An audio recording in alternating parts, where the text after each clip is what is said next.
The exile humanity cast out, the massive council chamber was filled with a silence that could shatter steel. Every eye in the room, silver, blue, gold, or something stranger, was fixed on the lone figure at the center. His name was Elias Grant, captain of Earth's last diplomatic envoy. But at that moment, he felt the weight of all humanity on his shoulders. The air was heavy with the judgment of 1,000 worlds. Above him, Chancellor Valen's voice boomed from a hovering platform, echoing across the hall, ancient and cold. The decision has been made. Humanity, you are hereby expelled from the Accord of Worlds. You have 30 cycles to withdraw from all council territories. Elias looked up, meeting Valen's gaze with a calm steadiness that belied the storm inside him. Around him, his team scientist Lena Morales, engineer Mason Cato, and strategist Noor Al-Farouk stood quietly, each absorbing the verdict in their own way.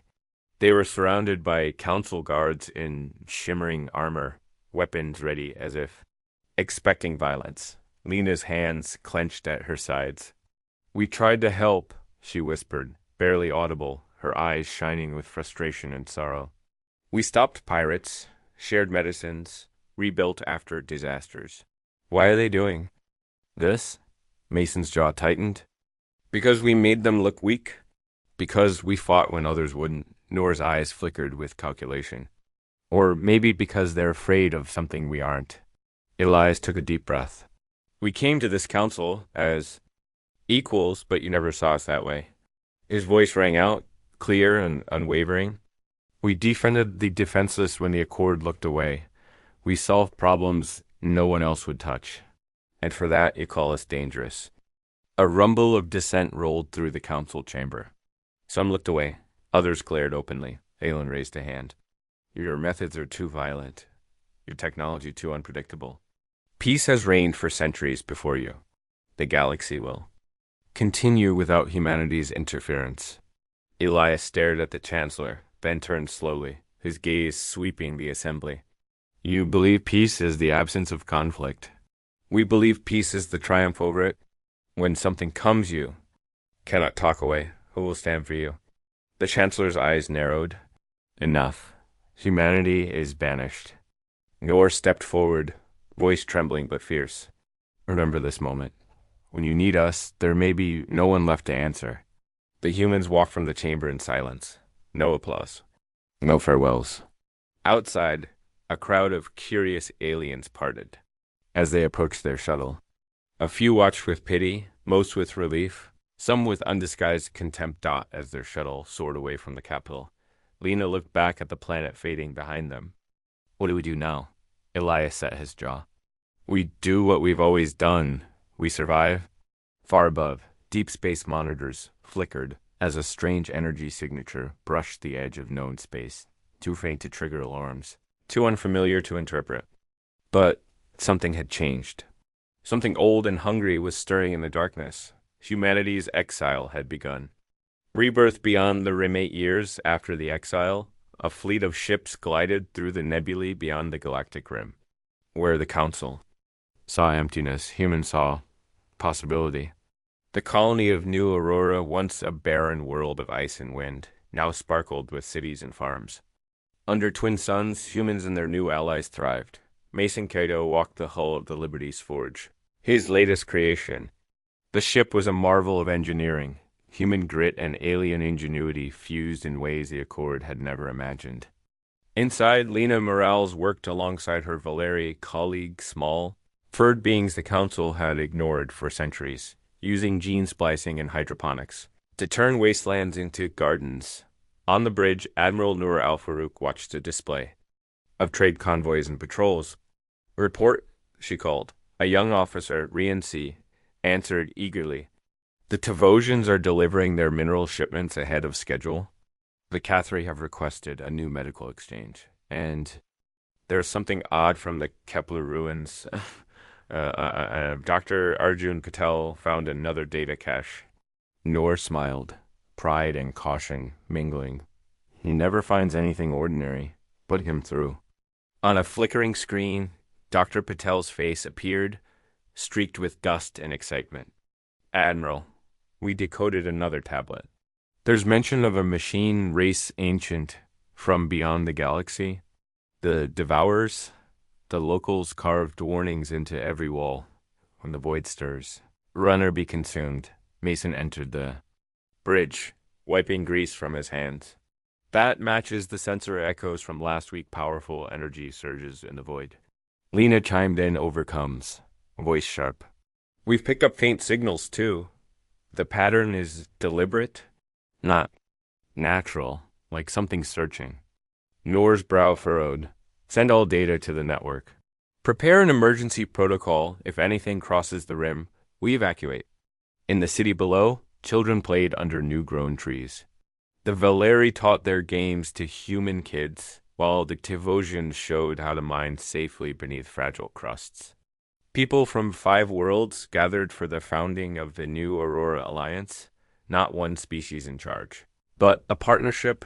Elias Grant, now a counselor for the Alliance, addressed the assembly. We were forced out because they feared our strength.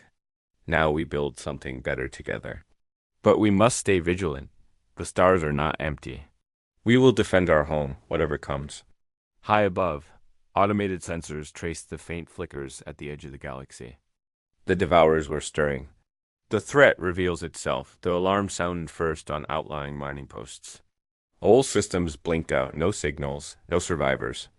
At first, the former Council worlds thought it was an accident or a sensor glitch. But soon, silent footage arrived. Starships the size of moons, covered in shifting metal plates, swallowing planets whole. The Council was paralyzed by confusion and denial. On the refugee world Alris, Chancellor Valen watched a stream of desperate reports. Entire systems are gone. Our fleet is losing contact. What is happening? His aide trembled. It's the Devourers, sir. Nothing stops them. Our weapons have no effect. Our worlds disappear. Meanwhile, at New Aurora, Mason and Lena pored over data. They adapt to everything we throw at them, Mason muttered, watching simulated battle footage. Lasers, nukes, even ramming. They just absorb it, get stronger. Noor gathered her council. Our allies need help. Some want to run. Some want to hide. We must show them how to fight together. Valeri Chieftain Siva spoke up. We have nowhere left to run. If we stand with you. Human patrol ships intercepted refugees and survivors, picking up what clues they could. In the ruins of the planet Hesperos, Dr. Patel and his team found a recording millions of years old showing another civilization wiped out by the same machines. They feed on energy, metal, life itself, Patel explained. But there is hope. The ancients tried to resist alone and failed. Maybe if we unite. As the Devourers approached, the Council sent a plea. Humanity, we need you. Noor answered, her voice resolute. We warned you. But we will help, not for your council, but for every life in this galaxy. Ships rallied from across the Alliance. Human engineers built new weapons. Valeri scouts mapped safe routes. Cathari miners tunneled shelters into asteroids. Everyone prepared for the storm. Then the darkness arrived. Against all odds, humanity's return. The first battle was chaos. Devourer ships punched through Council defenses with ease, their forms shifting and reforming around attacks. Every known strategy failed, but humanity refused to break. Noor led the fleet from the bridge of the Resolute Dawn. All units. Phase. Shift on my mark. Human ships flickered in and out of hyperspace, dodging the Devourer's beams. Mason's engineered shields, built from Cathari. Alloys held against weapons that melted lesser hulls. Lena coordinated relief teams, landing on devastated worlds to rescue survivors, tend wounds, and restore hope. We cannot fight like them, she urged. We must think differently. Find their weakness. Dr. Patel, deep in Kepler's ruins, uncovered a key. Their cores operate in harmonic resonance. If we can disrupt that, Mason's eyes lit up. We'll build a disruptor array. Use the enemy's own energy against them. The Alliance came together. Human courage inspired the shy Valeri, stubborn Cathari, even Council loyalists who once despised the exiles. Battles raged across 10 systems. Losses were heavy. But the coalition adapted fast got in the darkest hour. Nor ordered a risky maneuver, luring the Devourers into a gravity well where their movement was limited. The combined fleets struck as one, while Mason's disruptors pulsed through the void. For the first time, a Devourer ship faltered. Its armor froze, then fractured, and the swarm fell back, confused. The Alliance cheered a small victory, but proof they could fight back. Yet, the cost was high. Dozens of worlds lay in ruins. Friends had fallen. Nor stared at the silent stars, determined. We are not done yet. We fight for every world, every being. This is only the beginning. A new dawn for the galaxy. The final stand was not just a battle, but a revolution. Every lesson from exile, every scrap of knowledge was turned into a weapon of survival and hope got in the dark void. The Alliance gathered for one last push. Nor's fleet spread across 3 systems. Mason's engineers armed every ship with resonance disruptors. Lena led evacuation and repair teams, tending wounded of every species, building bridges where there were only scars. Valeri scouts and Cathari miners, once ignored and underestimated, now stood side by side with human soldiers, each determined to save their homes. The Devourers attacked with everything they had, but for every tactic they adapted, humanity and their allies adapted faster. 1,000 different minds working together turned the tide dot at the heart of the battle. Mason piloted a prototype, shipped straight into the enemy's center, detonating a chain of resonance pulses that overloaded the machine's harmonics. The largest Devourer ship split apart, breaking the swarm's control. NOO coordinated the fleet. Now, all ships, full assault. The Alliance pressed the advantage. Enemy vessels imploded, one after another. Finally, as the last of the Devourers fell silent, the stars seemed to breathe again. Silence returned. But this time, it was the peace of survival, not denial. After the battle, Council leaders stood before Noor and her team. This time, there was no arrogance, only humility and gratitude. You saved us all, Chancellor Valen said softly. We were wrong to cast you out, Noor met his gaze. We survived because we learned to work together. Never forget that. Across the galaxy, survivors rebuilt.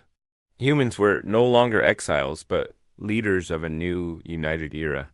The lessons of exile resilience, courage, and the power of many voices became the foundation of peace. And somewhere among the stars, humanity watched and waited. The galaxy would never again face darkness alone. Asterisk.